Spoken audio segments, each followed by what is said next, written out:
Hello, ladies and gentlemen. Welcome to the Game Hub. I am your host, GamerK, and oh boy, the month of May is coming to us, ladies and gentlemen. So it's time for another month of reviews. This week, we're doing another top 13 of the only Facebook game to ever get this much fan base.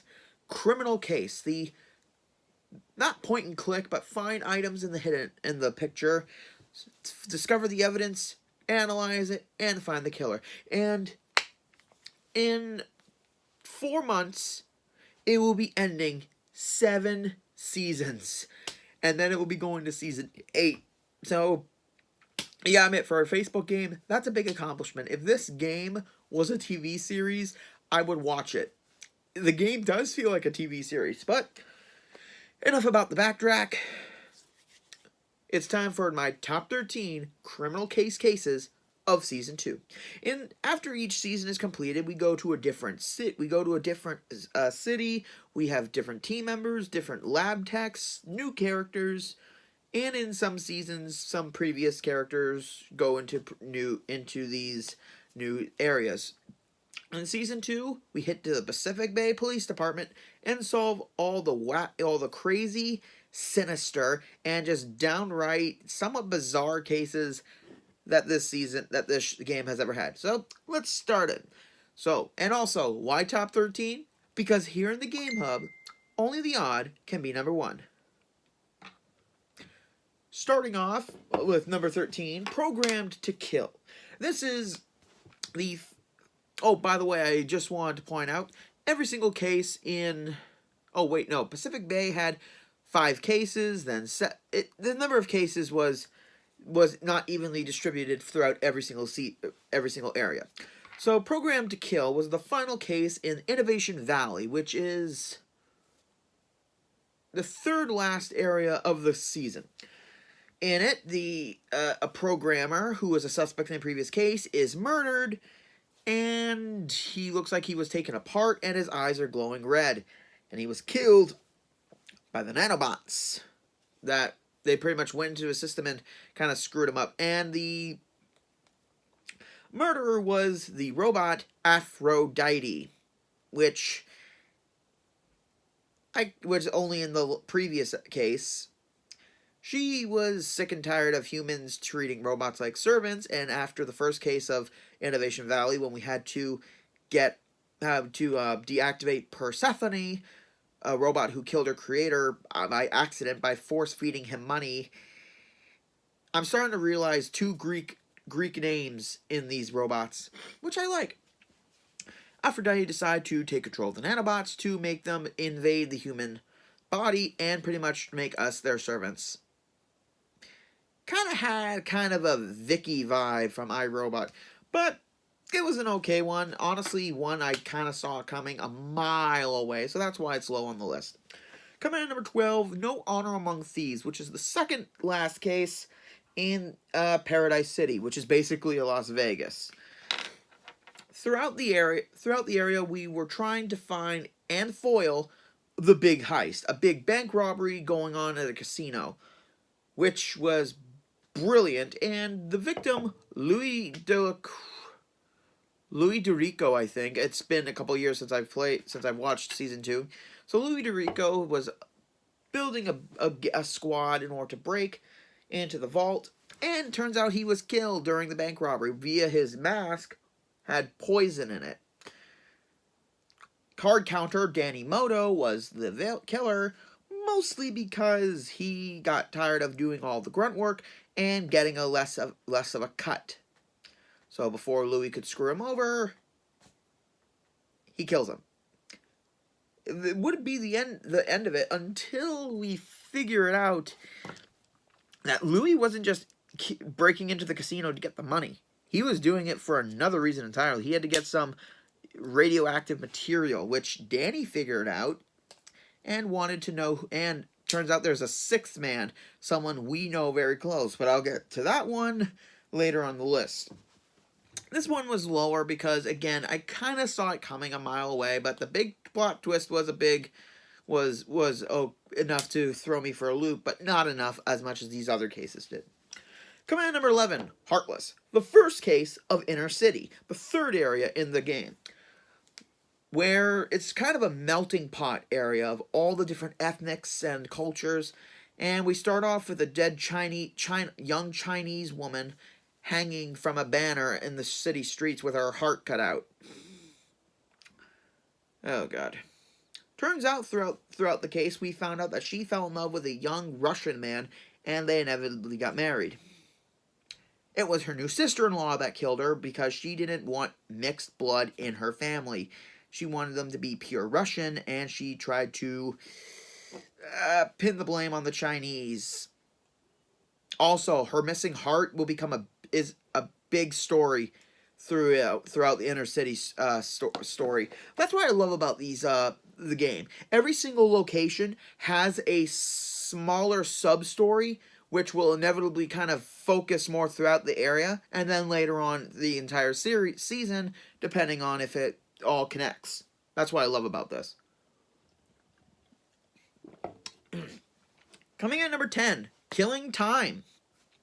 The second final case of the Inner City area. Throughout Inner City, there are two subplots. One's finding who's killing all these different people and taking all their body parts. The second one is dealing with Inner Chaos, an anarchist group who honestly would make Anarchy from Batman think these people are stupid. So basically, this one is where the editor-in-chief at a newspaper is found killed at a clock where the ropes were tied to the hands, tied to his neck, and as it got to 2:55 or 1:55, the guy would be strangled, which I gotta admit, that's pretty inventive. Oh, what else? So it turns out, and afterwards, that our tech analyst girl, Hannah, she used to be in Inner Chaos until the chief caught her and told her to turn her life around. So, yeah, she used to be buddies with Freddie Mancini, Fredo, who's the leader of Inner Chaos. He killed the guy for reasons unknown until we bring him to court, where he says that he got all of his enemies in one place, all the government, all the police force, everyone important in the courthouse, and he reveals he's got a bomb to him. And and the time of death of the editor-in-chief, that's when he's gonna kill everyone. But before he can put the button, Hannah takes the gun and shoots him right in the head and saves everyone, making her feel like she took charge for once. And I loved this case for the fact that we found out more about Hannah, and she finally got to bury her past, literally. Coming at number 9, Shark Attack. The first case of the season, and oh boy, did we get a good one. One thing I love about the game is how they kind of do parodies of certain celebrities and certain characters. This one, rapper Ice P, yeah, you can kind of guess where that went, was found mauled by a shark. And the crime scene, the shark is dead with him hanging out of his mouth. Unfortunately, he was tied up, so someone obviously fed him to the shark. One thing I love about this case is it's the opening of Season 2, and the YouTuber I watch for this game, mainly Pitching Ace 88, go check out his channel, watch all of his videos. He's a great YouTuber. I've been following him since the start of Criminal Case, so good 7 years. Ace, if you ever find this video, thank you for being such an awesome YouTuber and doing this whole series in kind of an episodic way. I love it. So anyway, because he did the entirety of Season 1, the developers of the game made him into a character. And they used his real name, and it was great. Not only that, but they made him into the killer. And Trevor Finn, Finn, he was a marine biologist who got tired of having to work with parrots. And he wanted to make a statement, so he attacked Ice P zip-tied him, and tossed him into the water to the shark. This is how Pretty Simple does with the people who do good. They make them into characters. Awesome. It's a great case, a fun case for opening, but it doesn't really reach higher on the list because of its simplicity. Number 8, The Seeds of Death. The third case of Ryan Canyon, which is a desolate wasteland where a scientist is pecked at vultures while chained to a oil rig. Which, I gotta say, anytime there's an animal murder weapon, I like it. It's something unique. Hopefully Season 8 does a lot more animals. So the motive in this one was an oil rig worker, Jack Driller, found out that the victim, who's a scientist, Bruce, he managed to grow vegetation in the desert, which would be a dream come true because a whole bunch of horticulturists, and they could build farms and all that. Jack Driller did not want that because he didn't want to become a farmer. He wanted to pass on his oil rigging to his kids. So he knocked out Bruce, tied him to an oil rig, sprinkled sunflower seeds on him to attract the vultures. Yeah, it just goes to show you, sometimes people don't like progress. And also, stay away from oil drillers. Don't mess with their area. Coming at number 7.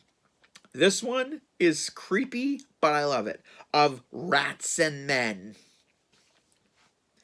Yes, you get the joke of Mice and Men. This one is really fun because it takes place in Jazztown, the 4th area of the game, where it all has to do with a hurricane that's happened to another hurricane on the way, and power goes out and there's riots in the street. We find out that there was a escape from a prisoner, and we find him at the abandoned theater where he was tied to a chair and eaten by rats.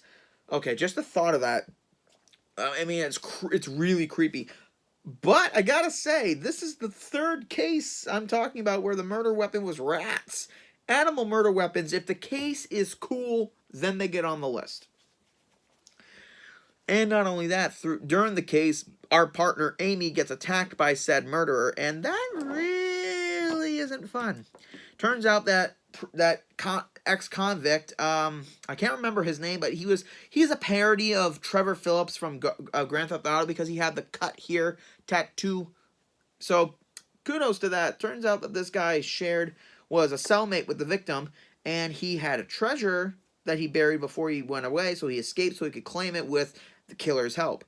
But the killer wanted the treasure, and he kind of threatened him with the rats, but before he could say anything, he wasn't planning on killing him. He was just, trying to intimidate him, but the rats were hungry, and they all jumped out of the box and started feasting on the victim.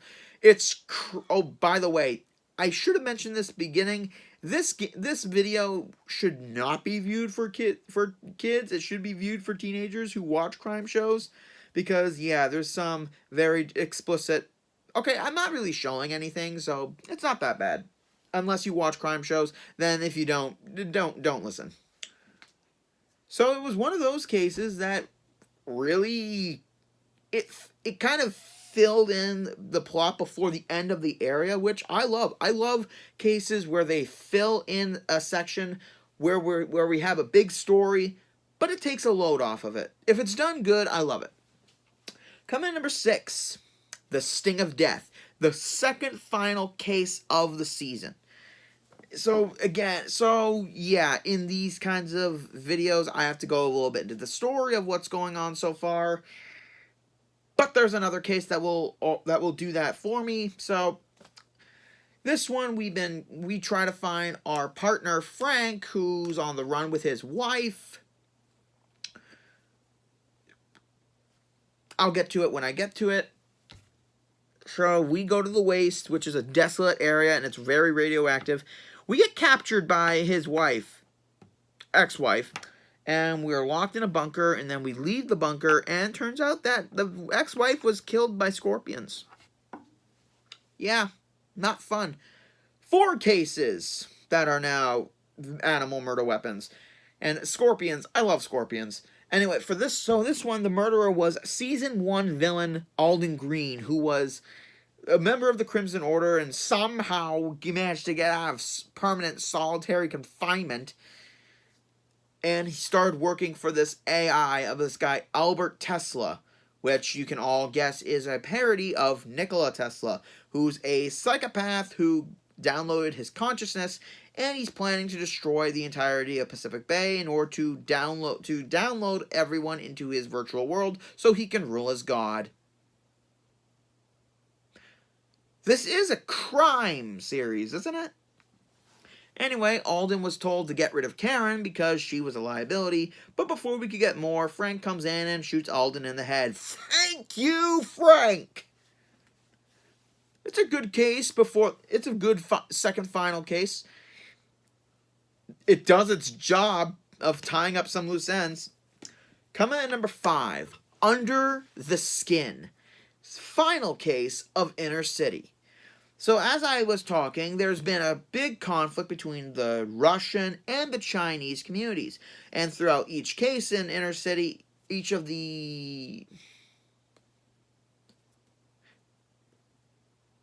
6 cases, I believe, 6 cases, we see that go further. Because it turns out back in the day that the leader of the Chinese community or gang and the Russian leader, they were an item when they were in high school, but for some reason, they split and started to hate each other. We find the Russian guy tied to the Chinese drum float, and half of his skin is peeled off. Yeah. If you thought Hannibal Lecter was creepy, this case takes the cake. And then later on, the Chinese leader was kidnapped, but we managed to save her. It turns out the killer was a guy named Rupert Snow, who was a businessman, and it turns out he was the offspring of both of them, the Chinese leader and the Russian leader. Their love created him, but after finding out who his parents were, he found it disgusting how his parents could have conflict between each other, so he decided to rectify that, and this is where it goes from crazy to nut job to Arkham Asylum crazy. He hires Mark, who's a surgeon in the area, to collect some body parts for him. The heart of a young Chinese girl filled with love, the lungs of a Persian guy to breathe in new air, and the spine of an Irish priest for the backbone of society.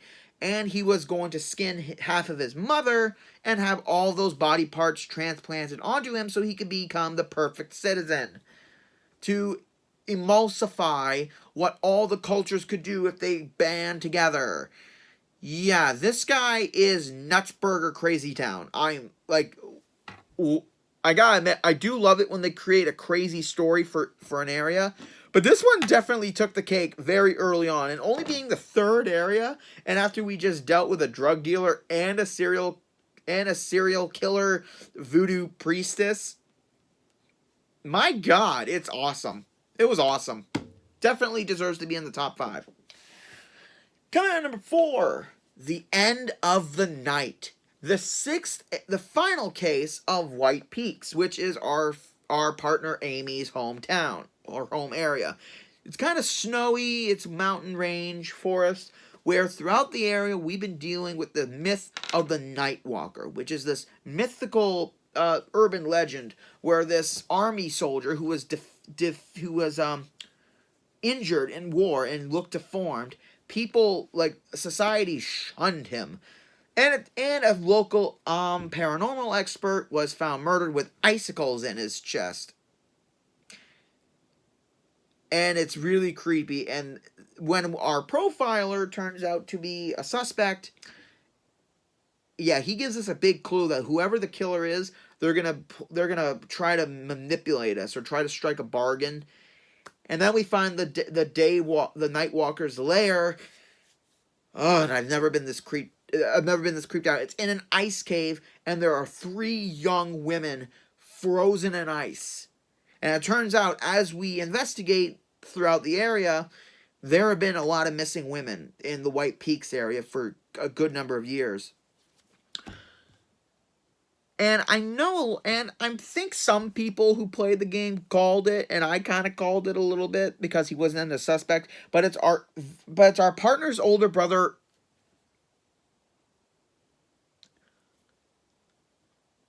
Duncan. Duncan, his name. I was trying to remember his name. It's been a while since season 2. He's the daywalker, but he says it can't be because he was paralyzed after getting shot in the line of duty, and he was paralyzed. It's not, and he's trying to manipulate us, say that we have to be wrong. It's not until our tech expert, Hannah, comes in with some video of the victim's phone, and it turns out that Duncan can walk this entire time, and then he murders the victim in cold blood.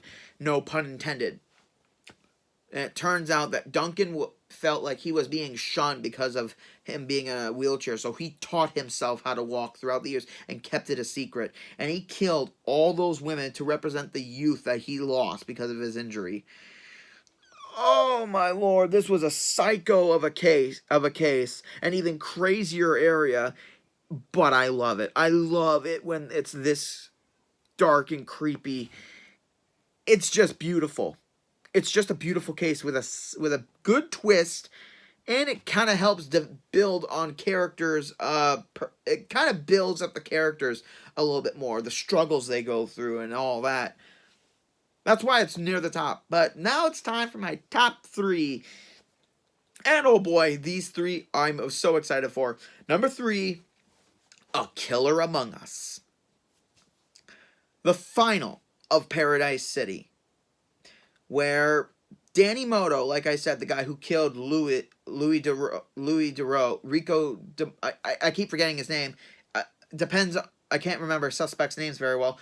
After he killed his boss, he's being transported in order to tell us who the 6th man is, and then who's being done by our partner Frank. Frank says that there was a crash. He got hit over the head with a bottle, and it turns out that Danny was dead with a stun gun. 4 suspects are our players. We got Roxy, our mortician, Russell, our psychoanalyst, Hannah, our tech expert, Frank, our partner, and Karen, his ex-wife. I was 100% sure that it was all going to lead to Karen. I was 100% sure. But it was Frank. He staged the whole thing. Ever since we got to Paradise City, he was being told to keep tabs on us and to let the people know how far we were getting to the big heist. It was one of the most tear-jerking moments of the season, and honestly, yeah, I was very surprised when Karen showed up, held our chief gun hostage, and took Frank with her. But on the upside, we got a very romantic moment between Amy and Russell, because throughout the season, those two have had their kind of, it kind of felt like Spencer and JJ from Criminal Minds. No, seriously, if you guys look at the character models, you will see they look exactly like each other, and I love that. I just love it. Unfortunately, that is the end of Paradise City, and we end up going to the final of the Wastes, which is a hell of an area to go through. I'm just going to say right now, we find out later that Frank and Karen had 2 daughters, and one of them, they're both dead. One of them had an illness, but I'll explain that in the next, when I talk about it again. Coming at number 2, I love serial killer areas. I really do, especially when they make them so intricate and so creative. I'm a stickler for serial killers, mostly because they're some of the most interesting characters in a crime series. Crime movies, crime TV shows, games. I love a good serial killer, especially when I can't see it coming. Although this one, I kind of saw it coming. So, anyway, final case of Jazztown. And it turns out throughout this area, outside of the hurricane that's constantly becoming, yeah, that one didn't make the list because, honestly, I didn't really care. Throughout the years, there was a serial killer in Jazztown called the Puppeteer, who would find parents who argue with their children and would dismember the parents and make them into human marionettes. I know that's kind of gruesome, and I'm just gonna say this: this game happened way before Bones, so Bones kind of may have copied that from this. Just gonna say that. So throughout the final case, we find another victim who was a suspect earlier, and we find her at the fairgrounds. And also one of our team members, Jan, who is our DNA and substance expert. Turns out his parents were victims of the puppeteer when he was a kid, and that made him venture out. Unfortunately, some evidence shows that he may be the puppeteer that we've been finding. But it turns out that the parade organizer, Freddie Alonso, was the puppeteer.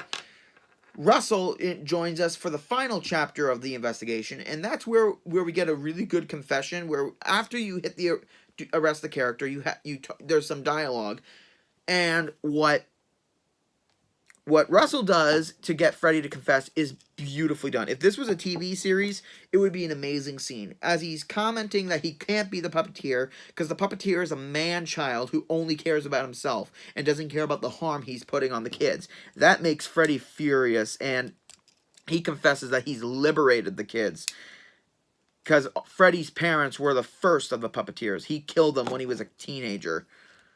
He hated that his parents would never let him do anything. They were controlling. They wouldn't listen to him. So he decided to make them feel control by turning them into puppets, which I gotta admit, it feels like a Criminal Minds episode, but it's done very well. And anytime he would see parents fight with their kids, he would intervene and liberate the kids from the restraints of their parents, which is... it's a case that really sees the psychology of someone's mindset when it comes to a case like this, because we never really know what goes in the mind of a serial killer. It's a game like this where they create these really cool ones. It really makes my mind work, and it makes me look forward to the next time they do one, because every time they do a serial killer in this game, I'm gonna rank them with all the other ones they've done. And I love doing that. So this is my second favorite case for that reason. It's a great story throughout the area. It kind of puts one of our team members in jeopardy, almost. It's got great psychology. It does a fantastic job of closing up the area. So Hanging by a Thread gets the number 2 spot. Okay, yeah, you guys might know where this is going. The number 1 spot goes to the final case of the season. It's the final countdown. I'm not good with music. And I'm not going to put that song in here because I don't want to get copyright struck. The final countdown, best case of season 2. After Frank tells us what happens in the previous case, he goes off and to the outskirts of the city, and where we find him shot to death. And then Albert Tesla comes in his computer-generated face and tells us that he unleashed 5 previous killers into the wastes, and one of them is the killer. And he will, if we find out who the killer is, he will stop the attack. He will stop the destruction of Pacific Bay. And this case is really, really good, because this is what a final case should be. It should encompass a whole bunch of previous suspects, or in this case, all previous murderers, which they include Erica Mabayo, who is a brothel owner and serial killer voodoo priestess of the second area, Bayou Blue. Derek Stone, who was a drug dealer from the first area, who Frank was trying to get for a long time, but when he finally killed someone, we were able to put an end to his ways. Greta Medusa, who killed her daughter in the Innovation Valley area, which honestly wasn't that great of a pick. You could have picked someone else. Veronica Blade, who was the woman in Jazztown who found the government's weather machine and used it to destroy the town, in order to destroy her house in order to get to get money. BS. And Bobby, who was Amy's ex-boyfriend when they were in high school. And in the third case of White Peaks, the Hunger Plains, yeah, he was on a plane that crashed into the snowy mountains, and they were all freezing to death. So he found the pilot, knocked him unconscious, cooked him, and then ate him. Huh. Yeah, that was crazy. So after gathering all the evidence, we find out that it was Bobby who killed Frank. Because Tesla promised him that if he got rid of Frank, he would put Amy and him together again in his virtual world, even though Amy tells him to shove off and that she's already with someone who she cares about. Bobby can't accept this reality because of what Tesla promised him. So he points the gun at Amy, but Amy shoots first and Bobby's down. And then afterwards, we have to stop Tesla, which we get a gun that will destroy his digital presence. And it's just a damn fine, well send-off for the entire area. And the season. It's a great ending to the season. It's got drama. It's got crazy ex-boyfriends.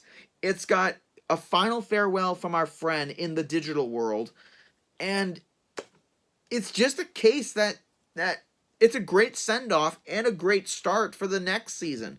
Every time a season ends in a note like this, where it's so epic, it's so awesome, and at the same time you can't imagine that it's over, that's what makes a great ending.